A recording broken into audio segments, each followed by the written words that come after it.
본 시니어대학 2021년 봄학기 2회분을 시청하고 계신 어머니, 아버지, 할머니, 할아버지, 권사님, 집사님, 장로님, 목사님, 그리고 언니, 오빠 여러분 안녕하세요. 지난 한 주 잘 보내셨나요? 저는 오늘 사회를 맡은 하엘리입니다. 봄과 가을, 우리 시니어 대학을 할 때마다 봄은 봄 나름대로, 가을은 가을 나름대로 항상 날씨가 좋아서 날씨만으로도 우리의 기분이 한층 업된 기분입니다. 지난 가을 학기 때 제가 다음 학기 때는 꼭 만나서 안녕하세요 라고 씩씩하게 말하자고 했는데 아직 조금 더 기다려야 할 것 같습니다. 지난 겨울 다들 어떠셨나요? 보통 때도 토론토는 겨울이 되면 참 칙칙하고 회색적인 분위기에 빨리 봄이 오길 기다리는데 이번 겨울은 올라가는 확진자 수와 여기저기 들리는 이웃 감염자들, 끝나지 않은 정부 지침들과 락다운, 거기에 추운 날씨까지 합쳐져서 참 삭막한 겨울이 아니었나 싶습니다. 저는 이번 겨울에 3번이나 격리를 해야 했답니다. 제가 바이러스에 걸리진 않았는데 방역차에 격리를 해야 되는 상황이 있었답니다. 제가 격리를 하면서 조금 심적으로 부담이 되었었는지 자꾸 생각이 긍정적이지 않은 쪽으로 가는 저를 발견했답니다. 그래서 어떻게 하면 코비드 전에 긍정적인 나로 다시 돌아갈 수 있을까 하다가 옛날에 읽었던 론다 버니라는 작가가 쓴 더 시크릿이라는 책이 생각이 났습니다. 그 책에서 강조하는 내용은 Law of Attraction 이라는 끌림의 법칙을 설명하는데요. 저자 론다 버는 우리가 긍정적인 생각을 하면 할수록 우리 몸에 그 생각의 파워가 강해져서 긍정적인 일들을 우리 삶 속에 불러일으킬 수 있다는 내용과 비슷한 것들끼리 이끌려진다는 뜻이지요. 우리가 생각하는 대로 이루어지기 때문에 우리가 좋은 생각을 하면 그 생각이 자석처럼 우리가 생각했던 좋은 일들을 이끌 수가 있다는 거죠. 너무 맞는 말 아닌가요? 이 책을 보고 격리로 살짝 센티멘탈해진 제 멘탈에게 이제 긍정의 힘을 불러넣어 주어야겠다고 생각했습니다. 우리 생각은 돈이 드는 것도 아니고 남이 어떻게 하라고 명령을 내릴 수 있는 것도 아니고 오로지 우리 자신만이 할 수 있는 거잖아요. 그래서 매일 부정적인 생각이 들면 생각이 드는 바와 동시에 바로 생각에서 지워버리는 훈련을 했습니다.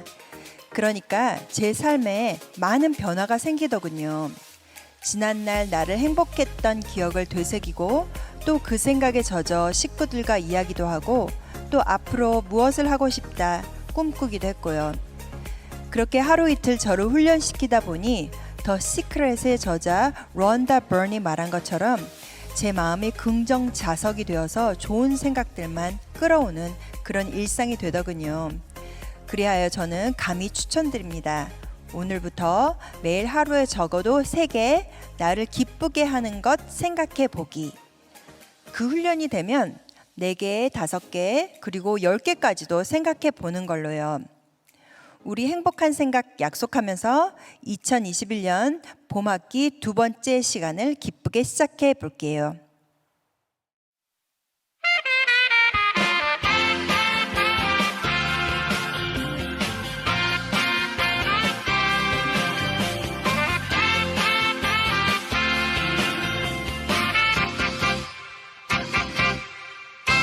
많은 사람들 참된 진리를 모른 채 주님 곁을 떠나갔지만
우리 시니어 대학 찬양은 언제나 기쁨이 넘칩니다.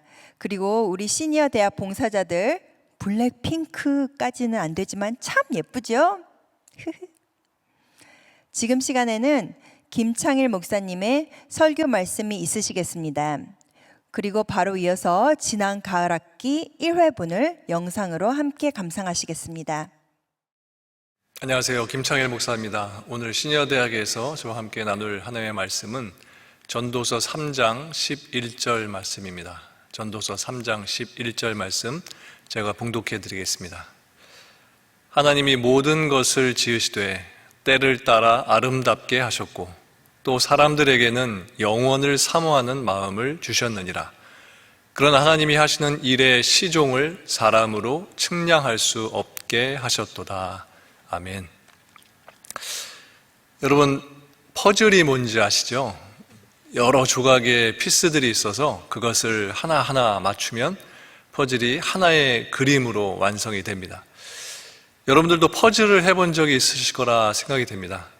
먼저 퍼즐의 박스를 열게 되면 그 안에서 수많은 피스들이, 작은 피스들이 나오게 되는데 그것만을 보면 이것이 무슨 그림인지를 전혀 알 수가 없습니다.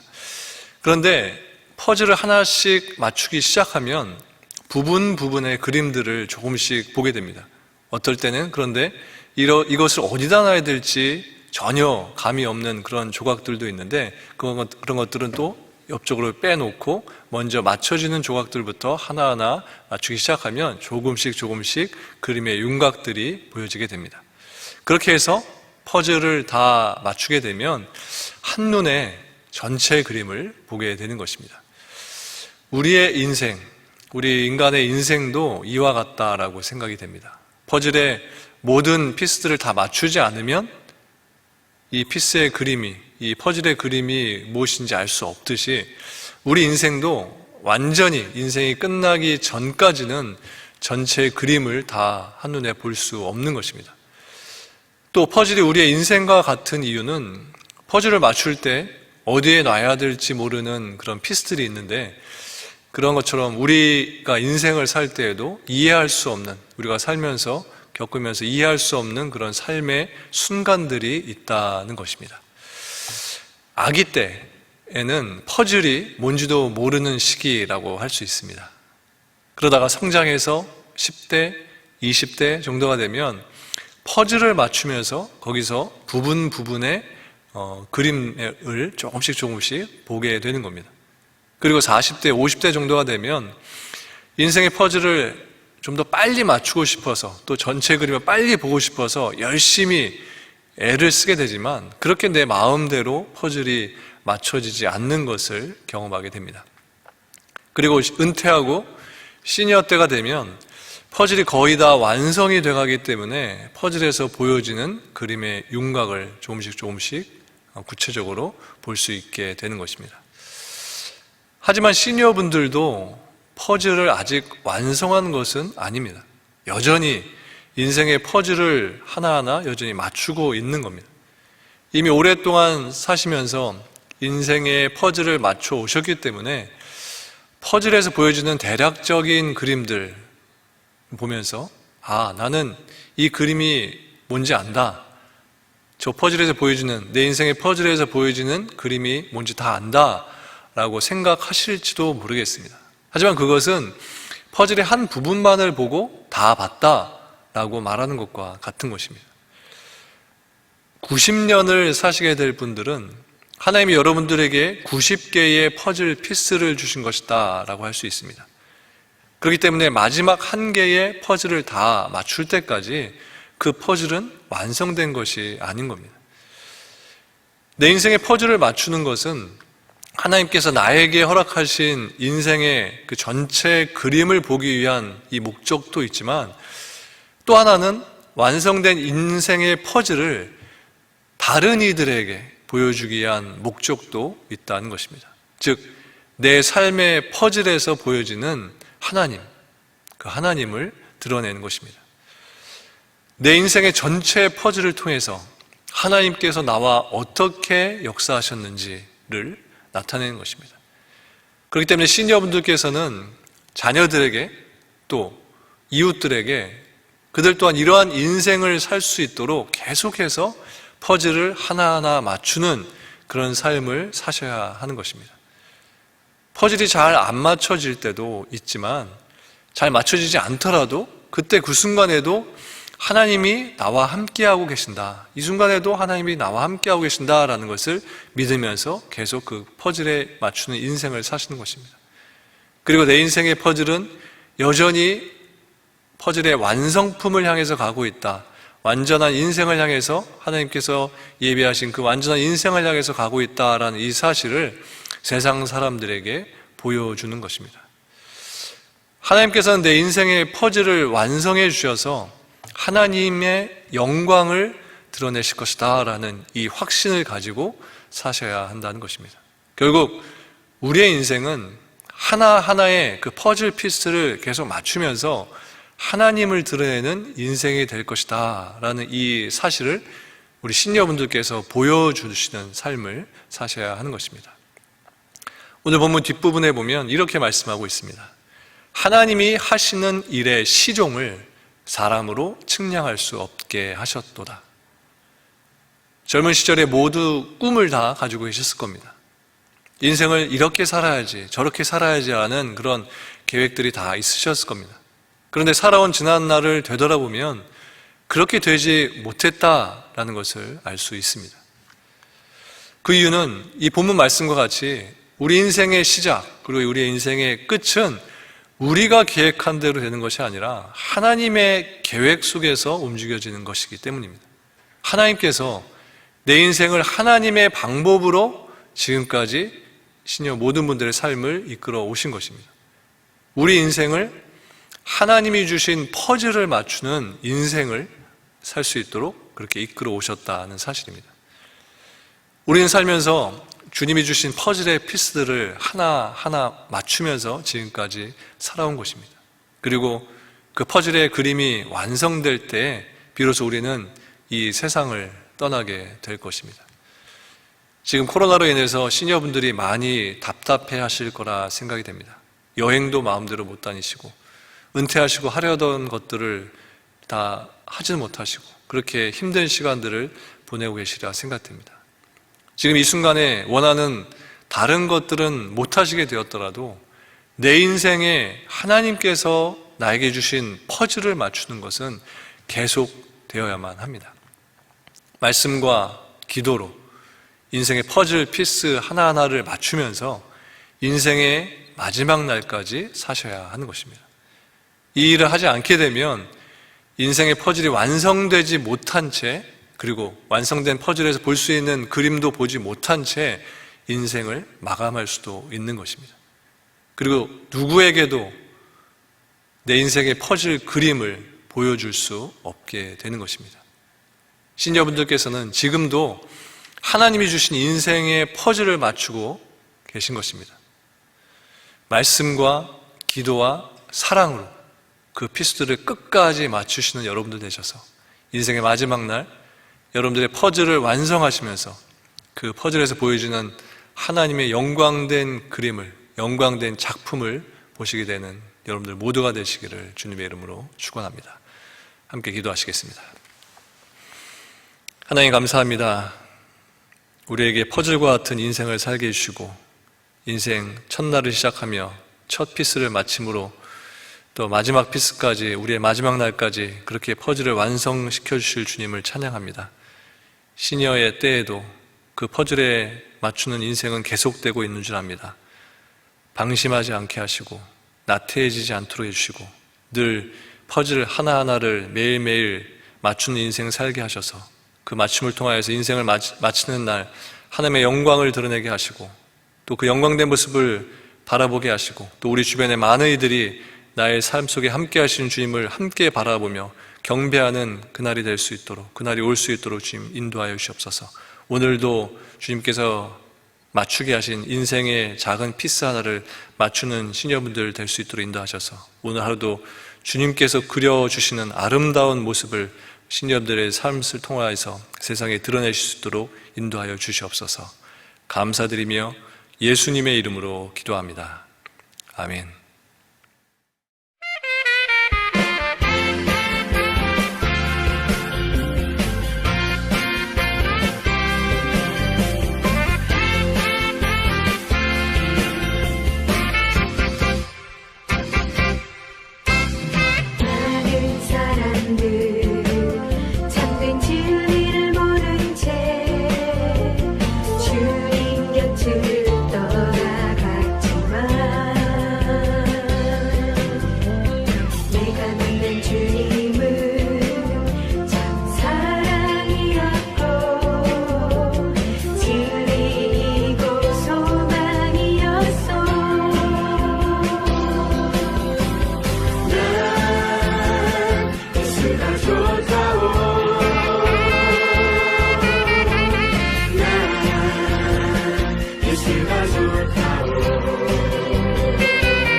좋다오 주를 사랑한다던 베드로 부부처럼 난 예수를 사랑한다오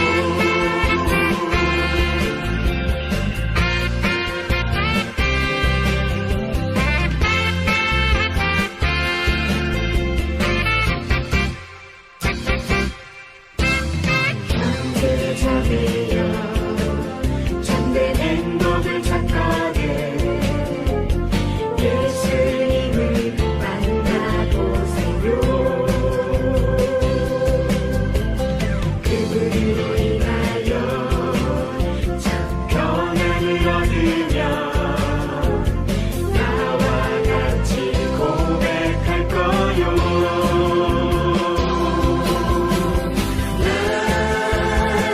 예수가 좋다오 나 예수가 좋다오 주를 사랑한다던 베드로 부부처럼 나 예수를 사랑한다오 지금 시간에는 참으로 귀한 공연을 관람하시겠는데요. 소프라노 송경란님의 하프 연주를 듣겠습니다. 이 연주는 전통 미국 음률에 성직자 존 뉴튼의 가사를 붙인 Amazing Grace입니다.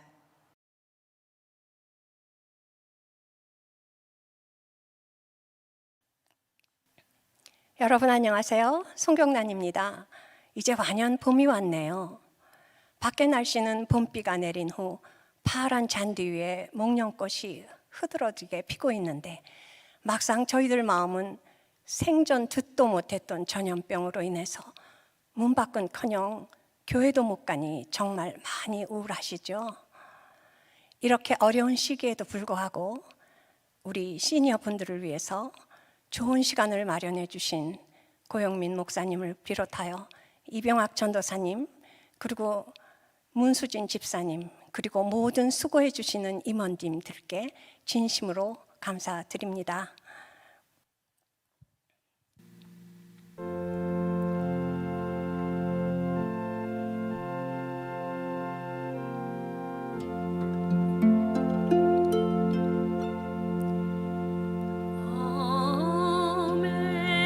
Amazing grace, how sweet the sound that saved a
여러분, 근육은 연근보다 강하다라는 책이 있습니다.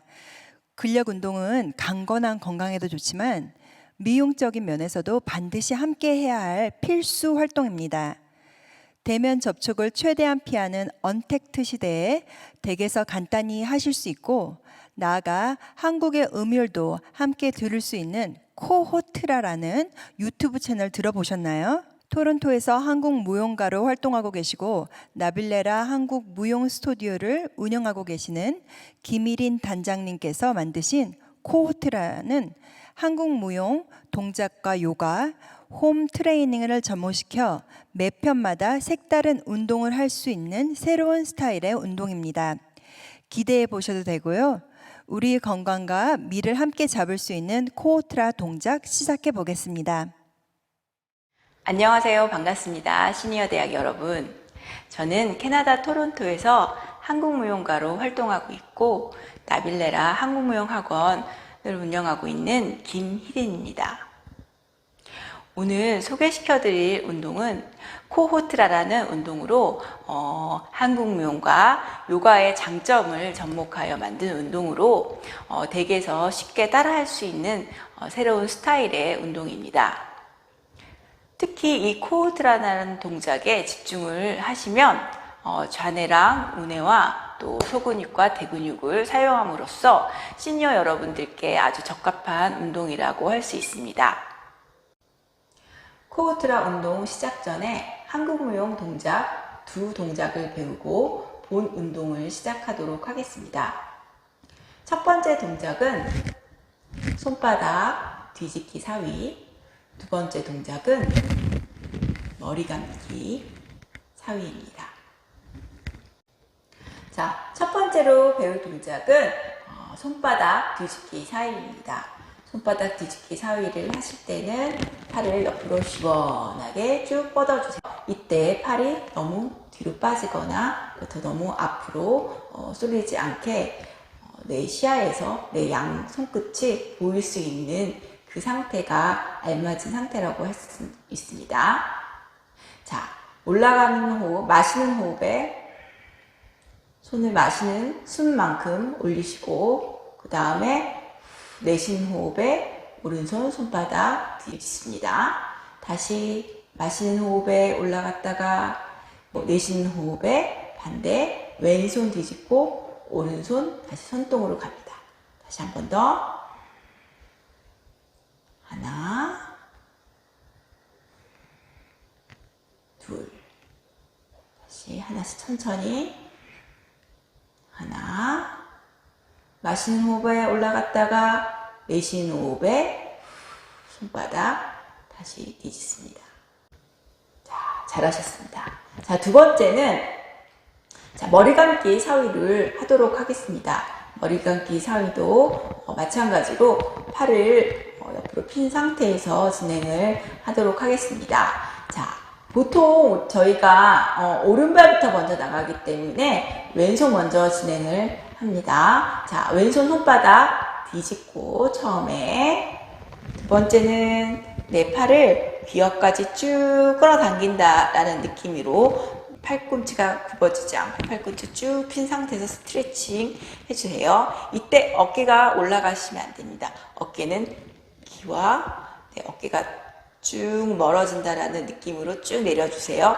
그 상태에서 나의 여기 뒤, 머리 예쁘다 쓸어주시고 손바닥을 쭉 옆으로 밀어주세요. 반대 오른손 마찬가지. 손바닥 둘, 손 들었다, 팔 귀 옆으로 들었다, 뇌 뒷머리 예쁘다 쓸어서 손 바깥으로 밀어주세요. 한 번 더 왼손 손바닥, 항상 손바닥을 올라가셔야 됩니다. 쭉 어깨 내리고 팔 스트레칭해서 옆으로 귀 옆으로 올려주신 후에 내 뒷머리 예쁘다 쓸어서 손끝 바깥으로 다시 한번 하나 둘 셋 넷 자, 잘하셨습니다. 자, 어깨는 내려주시고 척추는 똑바로 세운 상태에서 고개 내려가기 운동부터 시작을 하도록 하겠습니다. 오른쪽 귀가 어깨에 닿는다라는 느낌으로 천천히 네 박자 내려가도록 하겠습니다. 하나, 둘, 셋, 넷. 가운데, 반대. 하나, 둘, 셋, 넷. 가운데, 위로. 하나, 둘, 셋, 넷. 가운데, 고개 숙이고 천천히 하나, 둘, 셋, 넷. 가운데, 옆으로 고개 쭉 돌려서 내 목선이 살아난다는 느낌으로 쭉 근육을 당겨주세요. 4번. 반대. 하나, 둘, 셋, 넷. 잘하셨습니다. 이번에는 천천히 팔 뒤로 쭉 돌려볼게요. 시선은 손끝 따라가고 반대. 둘, 셋, 넷. 조금 더 크게 시원하게 손끝 따라가서 팔이 시원해져라. 크게 올라갑니다. 한 번 더. 시선 손끝 쭉, 셋, 넷. 자, 팔 크게 옆으로 시원하게 들으시고 오른손 손바닥 팔 옆으로. 자, 팔꿈치 쭉 내리셔서 손 당겨주세요. 시원하게. 하나, 둘, 셋, 넷. 천천히 풀어서 내려옵니다. 한 번 더. 팔 옆으로 들고 이번에는 왼손 손바닥 쭉 귀 옆으로 들고 팔꿈치 내리신 다음에 발 잡아서 오른쪽 방향으로 쭉 시원하게 당겨주세요. 셋, 넷. 그 상태에서 내립니다. 한 번 더 손 들고 우리 조금 전에 배운 손바닥 뒤집기 사이 천천히 4번 진행을 하도록 하겠습니다. 마시는 호흡에 올라갔다 내려가면서 오른손 손바닥 왼손 하나 오른손 둘 왼손. 잘하셨습니다. 자, 이번에는 손 들어서 머리 감기 사이 하나 왼손입니다. 예쁘다. 자, 오른손 손바닥 들어서 머리 예쁘다. 손끝 옆으로 빼주시고 하나 둘 셋 넷 하나 둘 셋 넷. 자, 잘하셨습니다. 지금 손 팔을 너무 많이 쓰셔서 힘드실 거예요. 발 조금 풀어드릴게요. 자, 풀고 자, 왼손이 오른쪽 무릎 앞에 오른손이 뒤로 갑니다. 이때 허리가 숙이지 않고 똑바로 쓴 상태에서 트위스트 들어갑니다. 둘, 셋. 시선은 오른쪽 뒤에 보세요. 반대. 오른손 왼쪽 앞에, 왼손 뒤에.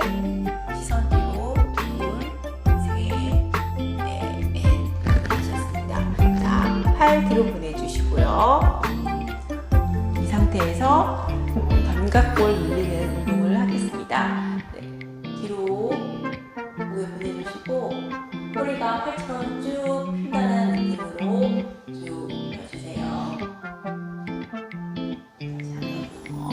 자, 가능하신 만큼만 펴주시지 너무 또 심하게 펴주시면 안 됩니다. 한 번 더 발 놓고 쭉 처럼 펴주세요. 제자리. 잘하셨습니다.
운동을 하니 한층 기분도 좋아지고 머리도 맑아진 느낌입니다. 운동을 했으니 이제 맛있는 걸 먹어도 되겠죠? 지금 시간에는 추억의 간식 코너입니다. 여러분, 우리 한국 간식들 어떤 것을 좋아하시나요? 한국의 간식이라면 뭐니 해도 떡 아니겠습니까? 옛날 호랑이가 와서 떡 하나 주면 안 잡아먹지 라고 말했을 정도로 떡의 쫄깃쫄깃하고 야들야들한 맛은 생각만 해도 침이 저절로 고입니다. 이번 코너는 황계화 권사님의 현미찹쌀 영양떡 만들기 순서가 되겠습니다.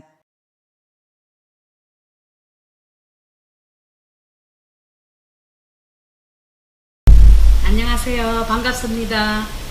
가정에서 간단하게 만들 수 있는 건강식 영양떡을 만들어 보겠습니다. 입맛이 없을 때 식사 대용으로도 드셔도 됩니다. 이제 재료들을 소개해 보겠습니다.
지금 시간에는 힘든 시간을 보내고 있는 우리 모두에게 참 도움이 될 수 있는 시간이 될 것 같습니다. 육체적인 건강과 더불어 저의 정신적 건강도 도움을 드리고자 어렵게 모셨습니다. Nurse Practitioner로 일하고 계시는 황정아 선생님의 시니어 우울증에 대한 강의를 듣도록 하겠습니다. 그리고 이어서 글쓰기 작가 신린 선생님의 한 스푼의 글쓰기 강의 함께 하시도록 하겠습니다. 안녕하세요, 시니어 대학 여러분. 저는 제니스 황, Nurse Practitioner입니다. 볼런티어로 시니어 대학 여러분들께 강의 드릴 수 있는 기회가 와서 너무 기쁘고요. 한국에서는 NP가 없어서 NP에 대해서 굉장히 생소해 하시는 분들이 더러 있으실 건데요. 한국말로 찾아보니까 전담 간호사라고 하는데, 저희가 하는 일은 환자를 보고 병을 진단하고 필요한 검사를 오더하고 검토하고 치료 도와드리고, 또 필요한 경우에는 전문의에게 보내드리는 일들을 하고 있고요. 분야가 많지만 제가 전공한 분야는 가정의학, Family Nurse Practitioner입니다. 요즘 코로나 팬데믹 때문에 예전과 같이 생활을 못하시는 이 시대이에요. 우울증은 저희에게 나이 불문하고 더 가까이 왔음을 느낄 수 있어요. 오늘 여러분들과 함께 시니어 우울증, 노인 우울증에 대해서 나눠보려고 하는데요. 생각보다 저희 주변에 많지만 많이 알려지지가 않아 있어가지고 사람들이 잘 모르시고 대처하지 않으셔서 진단이 지연되고 제대로 된 치료를 못 받으시는 경우가 있으세요. 오늘 짧게나마 나눈 이 강의가 여러분에게 또는 여러분 주변 분들에게 노인 우울증에 대해서, 시니어 우울증에 대해서 조금이나마 더 알리고 우울증에 대한 편견을 없애는 데 도움이 되었으면 합니다. 그럼 오늘 강의 순서는요. 첫째, 우울증이란 무엇인가? 둘째, 우울증의 종류. 셋째, 시니어 우울증의 위험 요소. 넷째, 시니어 우울증의 증상. 다섯째, 진단 및 치료 방법. 그리고 마지막으로 도움 요청을 어디로 해야 하는지에 대해서 알아볼 거고요. 오늘 강의의 특성상 제가 나누는 모든 내용은 굉장히 간략히 추려서 나누는 점을 아셨으면 좋겠습니다. 자, 그러면은 우울증이란 무엇인가? 제가 환자분들이랑 대화를 하다가 이런 소리를 들었습니다. 나이 먹어서 그래. 나이 먹으면 우울증 그럼 걸리는 거지 뭐. 또 아니면 또는 나이 먹으니까 재미있는 거 하나도 없고 그냥 죽는 날만 기다리고 있지 뭐. 이렇게 말씀하시는 분들이 굉장히 많으세요. 근데 이런 감정들이요, 나이 들면서 드는 정상적인 감정들이 아닙니다. 다시 말해서 우울증은 나이 먹어서 걸리는 병이 아니라는 거예요. 그럼 우울증은 무엇인가요? 우울증은 적어도 지난 2주 동안 거의 매일 아니면 매일 우울한 감정과 더불어 다른 신체적 변화를 일으켜 정상적인 삶을 살아내는 데에 지장을 주는 병입니다. 그러면 우울증의 신경생물학에 대해서 제가 잠깐 짚고 넘어갈 건데요. 이 부분은 좀 어려우실 수도 있으세요. 제가 그건 알고 있지만 그렇지만 제가 꼭 짚고 넘어가고 싶은 이유가 있는데요. 그 이유는 제가 마지막에 나누도록 할게요. 그렇지만 어려우시더라도 조금 집중해서 들어주셨으면 좋겠습니다. 우울증은 마음의 병이라고도 소위 불리는데요. 우울증의 증상들이 감정적으로 나타내는 특징 때문에 그런 것 같아요. 정말 우리의 마음이 아픈 게 아니고요. 우울증의 원인으로는 여러 가지가 있지만 오늘 강의의 목적상 아주 간단 명료하게 몇 개만 짚고 넘어가도록 할게요. 첫째, Neural Networks. 이제 저희 뇌가 제대로 활동을 하기 위해서는 뇌의 신경들의 그 네트워크가 활발하게, 원활하게 이루어져야 합니다. 아주 작은 신경들이 복잡하게 연결이 되어 있는데 우리 뇌 안에는 우울증 환자분들은 그 뇌 중에서 우리의 감정과 행동 또는 호르몬 분비하는 그런 부분들이 뇌신경들의 네트워크가 원활하게 서로 시그널들을 주고받지를 못하는 거예요. 그렇기 때문에 우울한 감정들 또는 행동들을 컨트롤하는 게 좀 어려워진다는 것이죠. 그 다음에 두 번째, Gray Matter Volumes.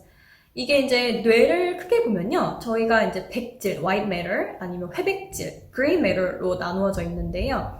우울증 환자들과 우울증이 없는 환자분들을 대상으로 뇌 MRI를 찍었을 때 우울증 환자들의 회백질 양이 대체적으로 작은 것으로 나타났어요.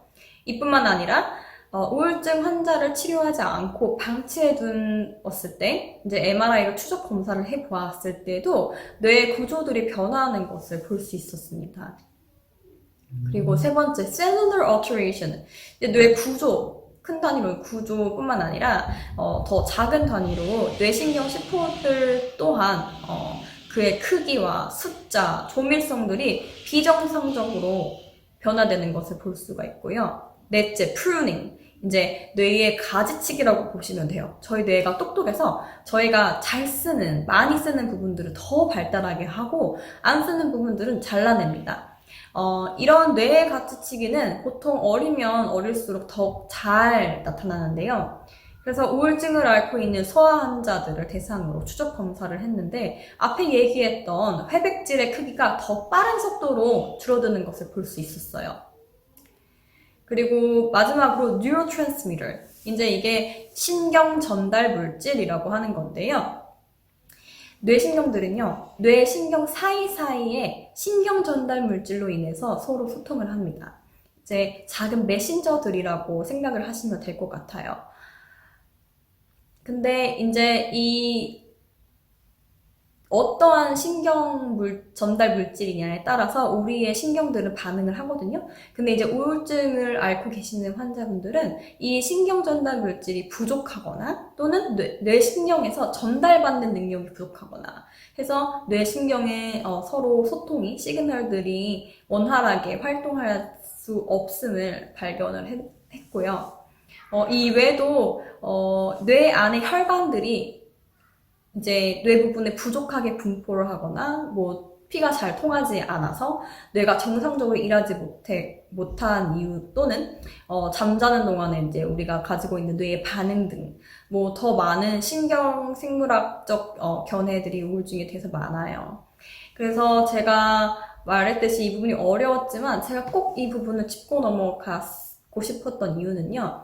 사실 우울증이 마음의 병이라고 생각하시는 분들이 너무 많아요. 대부분의 나라의 이제 문화, 특히 아시안국, 저희 한국 문화 특히에서 우울증에 대한 편견이 많이 있어요.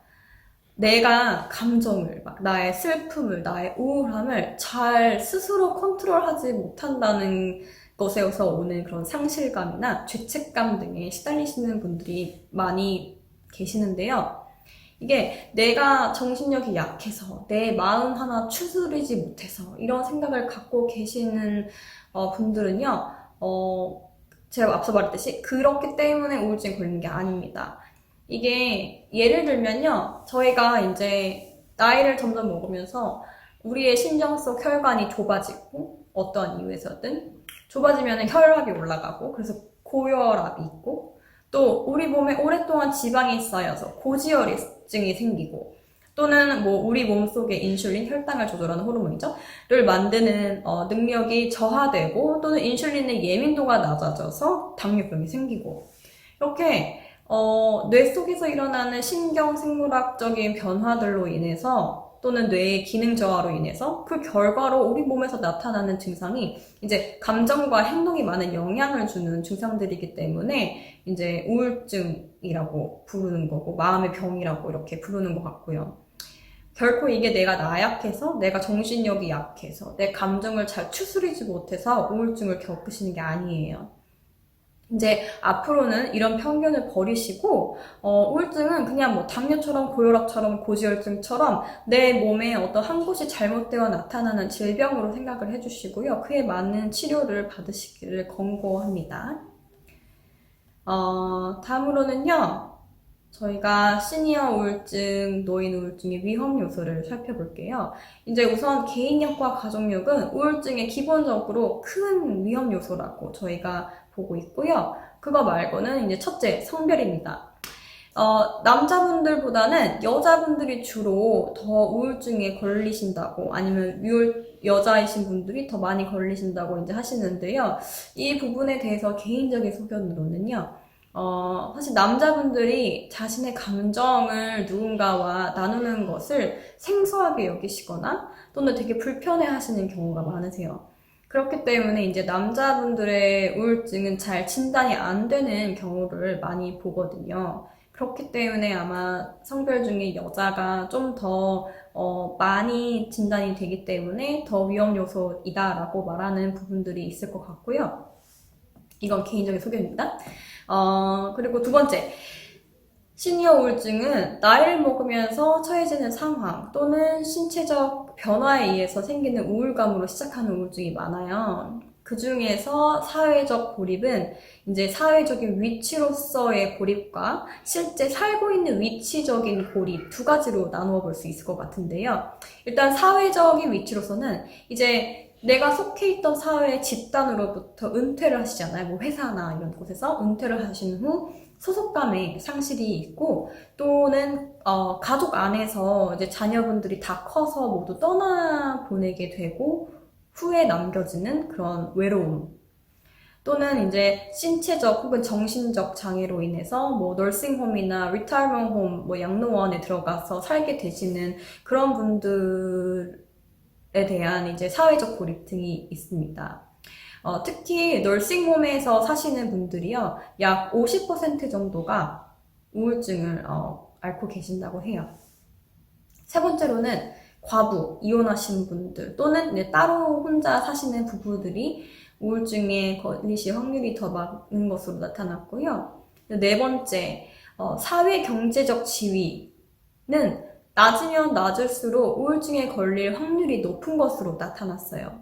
근데 그 이유는 생각해보면 너무 슬픈 현실이지만 현실은 일단 돈이 더 많으신 분들이 더 많이 교육을 받으신 분들이 많으세요. 그렇기 때문에 더 많이 알다 보니까 더 많이 건강에 신경을 쓰시고 그다음에 자금적 여유가 있으시기 때문에 신체적 편리함과 심적 여유가 있음을 볼 수 있습니다. 그런 이유로 인해서 사회경제적 지위가 낮은 게 우울증의 위험 요소가 되고요. 그리고 개인의 건강 상태, 신체적 고통, 불면증, 신체적 장애 또는 정신적 장애가 우울증의 위험 요소로 나타나는데 제가 그래프를 하나 보여드릴게요. 자, 이제 그래프를 보시면요. 이 그래프는 2004년에 베리얼과 비뮤리 분들의 연구 결과의 한 부분인데요. 2004년의 결과지만 이 그래프의 트렌드를 보시면 될 것 같습니다. 일단 보통 커뮤니티에 알려진 시니어 우울증은요, 약 2%에서 10%로 보여집니다. 다른 말로 하면 적게는 100명 중 2명, 많게는 100명 중 10명이 우울증에 걸리신다는 거고요. 그리고 어떠한 이제 이유에서든지 병원에 입원하신 노인분들은 100명 중 36명, 또 암에 걸리신 분들 중에서 입원하신 분들은 100명 중 42명, 입원 안 하신 분들은 100명 중 33명, 또 중풍에 걸리신 분들은 100명 중 47명, 심장마비가 오셨던 분들은 100명 중 45명, 마지막으로 파킨슨병을 앓고 계신 분들은 100명 중 39명입니다. 자, 이제 이 그래프가 보여주는 건요, 대부분 신체적으로 건강하신 분들은 신체적, 정신적 고통을 받으시지 않으시고 때문에 우울증의 위험 요소가 적으셔서 우울증에 걸리실 확률이 낮으신 겁니다. 근데 반면에 신체적이나 또는 정신적 장애를 겪으시는 분들의 약 3분의 1 정도가 우울증을 겪고 있다는 것을 볼 수 있습니다. 이렇듯이 시니어 우울증은요, 나이가 들면서 세월이 흐르면서 개인이 이제 처해지는 상황과 또는 개인이 컨트롤할 수 없는 주변 환경들 때문에 우울증에 걸릴 수 있다는 것을 볼 수 있습니다. 우울증의 종류에 대해서 소개해 드릴게요. 아주 다양합니다. 우울증의 종류는요. 그렇지만 너무 많아서 오늘 짚고 넘어가지 못할 정도인데요. 오늘은 시니어 우울증에 관해 연관되어 있는 종류들로 아주 짧게 소개만 할 거예요. 이 중에 저희가 제일 집중한 토픽은 첫째, Major Depression, 주요 우울증입니다. 환자분들을 검사했을 때에 우울증에 해당하는 모든 증상들을 갖고 계시면 저희가 주요 우울증이라고 말합니다. 여기서는 이제 Major Depression Disorder, MDD라고 진단명을 내리고요. 지난 2주 동안 우울증 증상 중 5가지 이상을 호소하실 경우에 저희가 진단명을 내리고요. 또 이것도 더 파고들면 세세하게 좀 더 종류가 나뉘는데 그것까지는 터치하지 않을 겁니다. 그리고 이제 이제 우울증의 증상들이 거의 매일 2년 이상 나타나셨다면 Persistent Depressive Disorder 또는 Dysthymia, 기분 부전 장애라고 부릅니다. 또 Minor Depression, 제가 이제 위에 말했듯이 Major Depression은 지난 2주 동안 증상 중 5가지 이상을 호소하셔야지 저희가 진단명을 내리는데요. 어떤 분들은 그 증상이 나타난 지 2주가 채 되지 않았거나 아니면 5가지가 좀 안 돼요. 근데 그런 분들은 저희가 진단을 하기가 이제 애매하거나 진단을 못하거나 아니면 진단이 느려지거나 해서 또는 진단이 되었는데 치료가 제대로 이루어지지 않은 경우들이 많고요. 그렇지만 이 마이너 디프레션을 갖고 계신 분들은 60세 이상이 되면 메이저 디프레션, 이제 주요 우울증으로 발병할 확률이 약 6배나 높아진다고 해요. 네 번째, 혈관성 우울증, vascular depression이라고 하는데요. 이거는 또 중풍 후 우울증, post-stroke depression이라고도 명칭을 가지고 있어요. 이름이 말해주는 것처럼 저희가 뇌 안에 혈관이 터져서 중풍이 오게 되고 이제 그 중풍의 그 건드렸던 뇌의 부분들이 이제 감정에 관련된 부분이어서 이제 우울증이 오는 경우를 얘기하는데요. 또는 뇌 안에 혈관이 이제 나이가 들수록 이제 또는 다른 어떠한 이유로서 점점 좁아지게 되었을 경우에 그런 뇌 안에서 영향을 끼치게 되어서 우울증이 오는 그런 경우도 있습니다. 마지막으로 이제 알츠하이머 또는 치매성 우울증이라고 하는데요. 알츠하이머나 치매를 앓고 계신 분들은 이제 합병증으로 우울증이 생기는 경우가 많다고 하네요. 이제 저희가 앞서 말했던 대로 저희는 제일 처음 나눴던 Major Depression Disorder, MDD, 주요 우울증에 대해서 집중해서 나눌 거고요. 증상들을요. 저희가 증상을 살펴볼 건데요. 제가 증상을 나누는 동안 여러분들이 손가락을 접으시면서 나는 몇 가지에 해당되시는지를 좀 세워보기를 원합니다. 이 증상들은 매일 또는 거의 매일 최근 2주 이상을 앓고 계시면은 손가락을 접어주시면 되고요. 시작하겠습니다. 이제 우울증의 증상. 매일 또는 거의 매일 우울한 감정들이 있다. 매일 또는 거의 매일 여태까지 좋아하던 것들, 즐겨하던 것들이 더 이상 좋지 않고 즐겁지 않다. 매일 또는 거의 매일 불면증 또는 졸음과다에 시달린다. 아니면 급격한 체중 저하 또는 체중 급증이 되었다. 아니면 입맛이 증폭되거나 아니면 급격히 저하되었다. 매일 또는 거의 매일 다른 사람들이 알아챌 정도의 정신운동 지연 또는 정신운동 초조함이 보인다. 매일 또는 거의 매일 무기력함 뿐이다. 매일 또는 거의 매일 집중력 저하, 생각하는 속도나 판단력이 저하되었다. 매일 또는 거의 매일 자신이 무가치하다 생각되고 죄책감에 시달린다. 마지막으로 반복되는 자살에 대한 생각 또는 자살 시도를 한다. 이제 마지막에 제가 자살이라고 했는데요. 자살이라는 단어가 굉장히 큰 단어처럼 느껴지실 거예요. 근데 이제 제가 다르게 이제 물어보면요. 오늘 이제 자리에 잠자려고 침대에 딱 누웠을 때에 그냥 내일 깨어나지 않다면은 나는 괜찮을 것 같아 라고 생각하시는 분들도 자살에 대한 생각이라고 이제 판단하는 경우들이 많아요. 그래서 자살이라는 그런 단어가 너무 크기 때문에 난 그런 거 그렇게 해본 적 없어 이렇게 하시지 마시고 그냥 내가 오늘 잠에 들었는데 내일 일어나지 않아도 괜찮을 것 같아 이렇게 하시는 분들도 손가락 접어주셨으면 좋겠습니다. 자, 다음으로 이제 진단 및 치료 방법에 대해서 이제 알아볼 건데요. 우울증의 진단 방법은 간단합니다. 이제 다른 병들과는 다르게 그냥 앉아서 환자분과 좀 얘기하다 보면은 진단이 내려지는데요. 저희가 대부분 보편적으로 쓰는 설문지는요, PHQ-9이라는 설문지고요. 이게 모든 우울증의 증상들을 포함하고 있는 설문지라서 저희가 보편적으로 많이 쓰고 있습니다.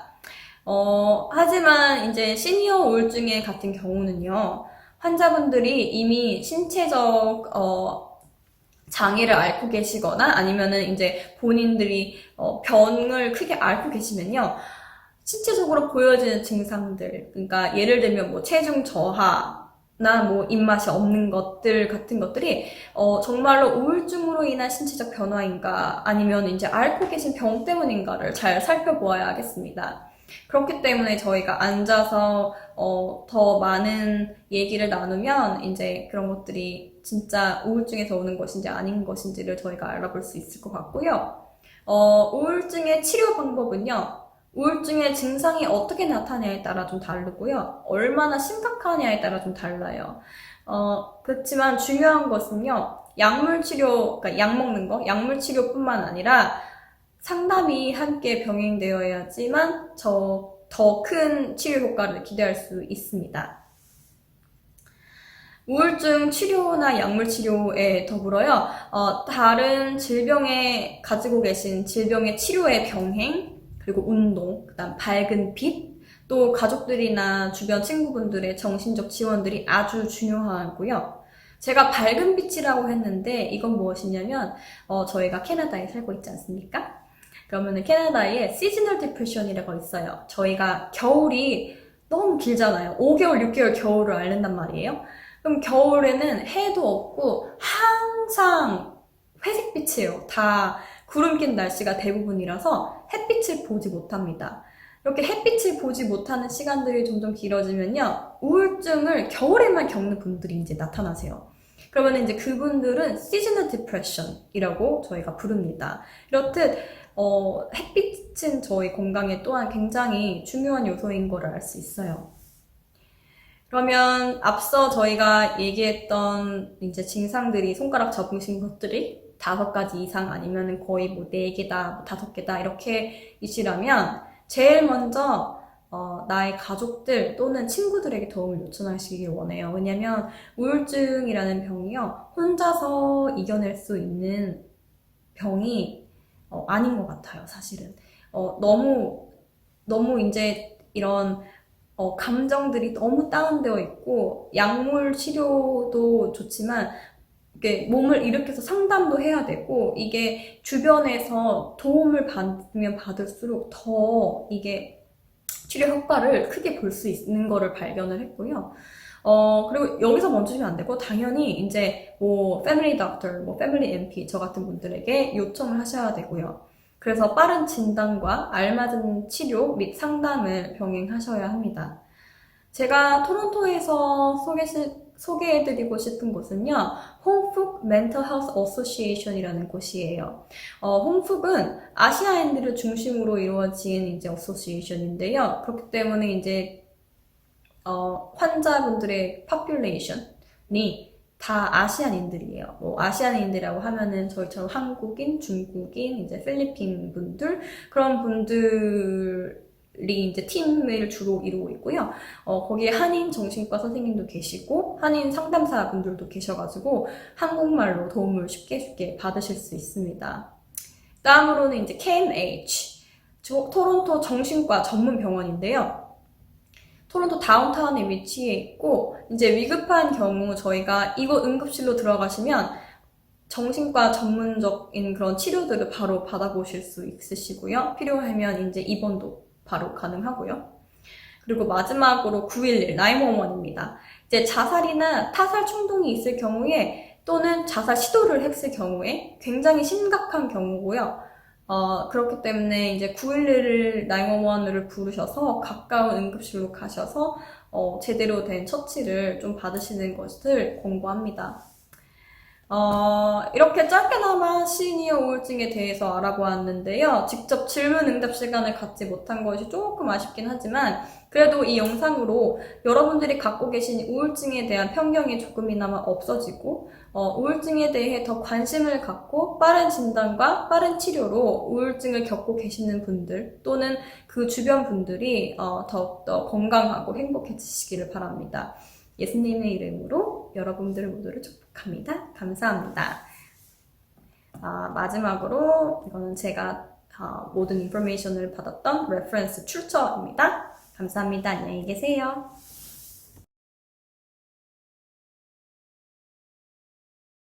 네, 안녕하십니까. 이번에 글쓰기 강좌를 맡은 작가 신은입니다. 한 편의 시집과 한 편의 수필집을 출간한 경험으로 제가 제 경험을 바탕으로 해서 말씀드리도록 하겠습니다. 먼저 요새 주변에 답답하다는 분들 많으시죠? 코로나라는 예기치 못한 전염병 때문에 많은 분들이 우울증, 신종 우울증을 겪고 계시는데요. 일상을 통제당하니까 더욱 그런 것 같아요. 얼마 전 친구하고 통화를 하는데 그러더라고요.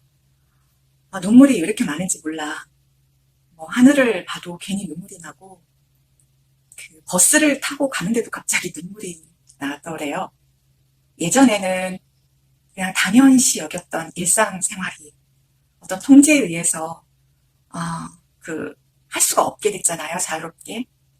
많은 사람들이 사람이 많은 것을 봐도 왠지 편안해지는 느낌이 들 정도로요. 글쓰기는 여러 가지 방법 중에서 그나마 조금 쉽게 내 안의 마음을 좀 편안하게 다스릴 수 있는 방법이 아닌가 합니다. 먼저 여러분께 그러면 이러한 글쓰기가 치유적 글쓰기라고 하죠. 그럼 치유적 글쓰기는 어떻게 하는 걸까요? 저는 제 경험으로 굉장히 어려웠을 때, 그러니까 대학 다닐 때부터 제가 글을 쓰기 시작했는데요. 취직도 안 되고 여러 가지 나름 청춘의 고민들이 많았을 때, 그랬을 때 친구한테 얘기하는 것도 그렇고 누구를 붙잡고 얘기를 하겠어요? 그 답답한 마음을 그저 끄적거렸던 것 같아요. 낙서처럼. 여러분께 첫 번째 단계로 낙서를 한번 써보시라고 권하고 싶습니다. 낙서가 그냥 낙서가 아니라요. 먼저 조용한 공간에 어디든 상관이 없겠죠. 펜과 종이 그리고 마음이 좀 더 편안해질 수 있다면 좀 잔잔한 배경음악 같은 걸 틀어놓으시면 아마 금상첨화일 겁니다. 그렇게 하얀 종이 위에 무엇을 쓰냐 하면 먼저 내 마음을 한번 물어보세요. 내가 지금 왜 답답할까? 나 뭐지?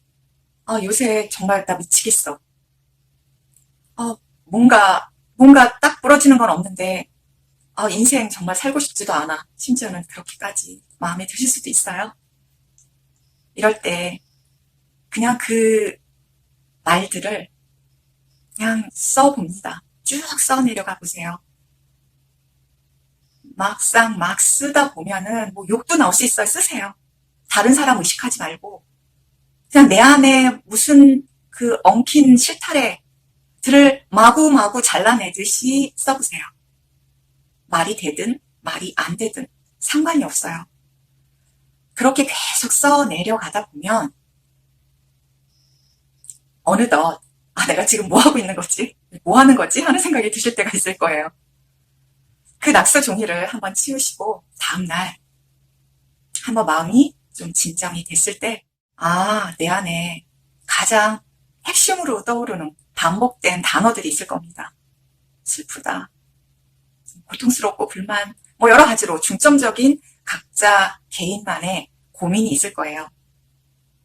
네, 그 고민들을 하나하나 그러면 이게 이제 여러분들의 마음의 키워드가 되겠죠? 그러면 이 키워드를 과감히 내 마음을 이제 아셨으니까 두 번째 A4 용지에 그러니까 하얀 그냥 뭐 공책이나 뭐 상관없죠. 빈 공간에 요번에는 좋은 거. 오늘 내가 느꼈는데 난 버스 타는데 사람들 이렇게 봤는데 앞사람 그 표정을 봤는데 난 그것도 너무 좋았어. 길거리에 나뭇잎이 이렇게 떨어져 있는 거, 뭐 파란 하늘, 꽃 여러 가지가 있겠죠. 뭐 그런 것을 필두로 해서 한번 세네 줄이고 한번 써봅니다. 뭐 그냥 쓰는 거예요. 또 맥락도 없겠죠. 그냥 써보세요. A4 용지 그 공책 크기 한 면을 한번 다 채워보세요.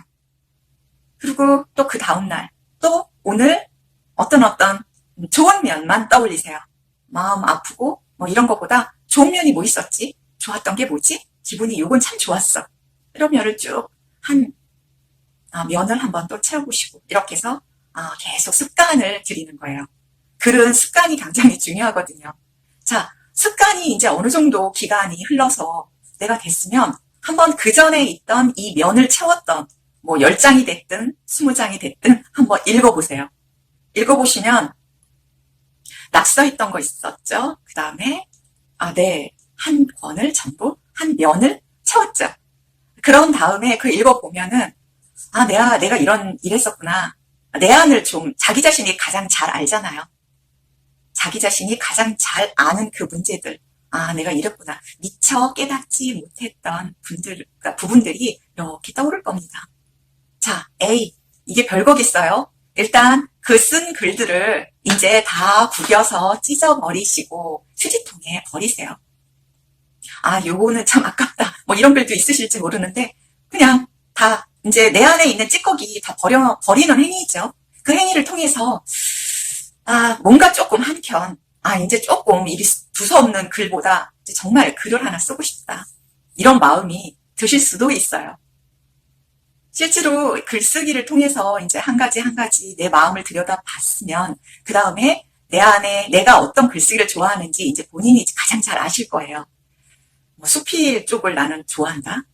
아니면 내가 썼는데 꼭 소설 작가처럼 뭔가 시나리오가 딱딱 맞아요. 그런 글쓰기도 있을 거고. 제 경험으로 하면 저는 시를 택했어요. 시를 참 오랫동안 썼는데요. 시를 택한 이유는 한 가지 왜 아무리 힘들고 뭐 이렇게 어려운 그런 말들을 직설적이 아닌 그 아름다운 언어로 표출을 하는 그 방법이 너무 좋았거든요. 거기다 좀 길이도 그러니까 짧고요. 네. 그래서 그 시를 쓰기 시작했는데 여러분도 한번 써보세요. 처음이 습관이 이미 되셨기 때문에 글쓰기는 그리 어렵지 않을 거예요. 만약 시를 택하신다면 제가 조금 도움이 되릴 수도 있겠지요. 시를 만들 수 있는 방법을요. 마지막으로 글쓰기의 자기 습관을 통해서 좀 마음이 편하게 된다면 적극적인 글쓰기를 하실 수 있는데요. 여러분께 어떤 글이 됐든 한번 열심히 써보시길 간곡히 말씀드립니다. 알렉산드리아 파자르기라는 그 여류 시인이 이런 말을 했어요. 시를 쓰는 것은 기본적인 상처인 눈물을 치료하기 위한 것이다. 네, 들어주셔서 감사합니다. 자, 오늘 수업 어떠셨나요? 참으로 저희도 우리 시니어 대학생님들의 대면 수업이 간절합니다. 한 과목 한 과목 준비하면서 이 자리에 앉아서 같이 웃음을 나누어 주셨을 우리 본 시니어 대학 여러분 생각하면 옛날 우리 대면으로 만날 때 좀 더 잘해드릴 것을 이런 생각도 합니다. 여러분, 비록 온라인이지만 저희는 여러분과 어떤 방법으로도 소통하기를 원합니다. 교회 이메일이라든지 각 지정된 카카오 단체톡에 어떤 의견이라도 올려주시면 감사하겠습니다. 재미있었던 프로그램이셨다면 이모티콘 하트 한번 쏴주시고요. 유용했던 내용이었다면 두 엄지척도 좋습니다. 또 저희 아직도 노력 중에 있어서 많이 서투른 점이 있다면 피드백 꼭 좀 부탁드립니다. 개발이 요구되는 피드백은 저희 시니어 대학에 큰 도움이 되오니 같이 나누어 주시면 감사드리겠습니다. 자, 다음 주도 지금 저희 열심히 준비하고 있습니다. 기대되시죠? 어떤 내용일지 궁금하시죠? 제가 말했다는 말 아무한테도 하지 마시고 제가 비밀 이야기 해드릴게요. 다음 주는 여성 중창단 공연, 댄스, 꽈배기 만들기, 줌이라는 앱 강의, 그리고 카카오톡 맛보기가 준비되어 있습니다. 자, 다 기억하시겠죠? 호호. 이번 주 한 주간도 행복한 생각 가득하시고 그리고 매일 긍정적인 생각 3개씩 떠올리시고요. 우리 시니어 대학 좋아요 한번 꾹 눌러주세요. 감사합니다.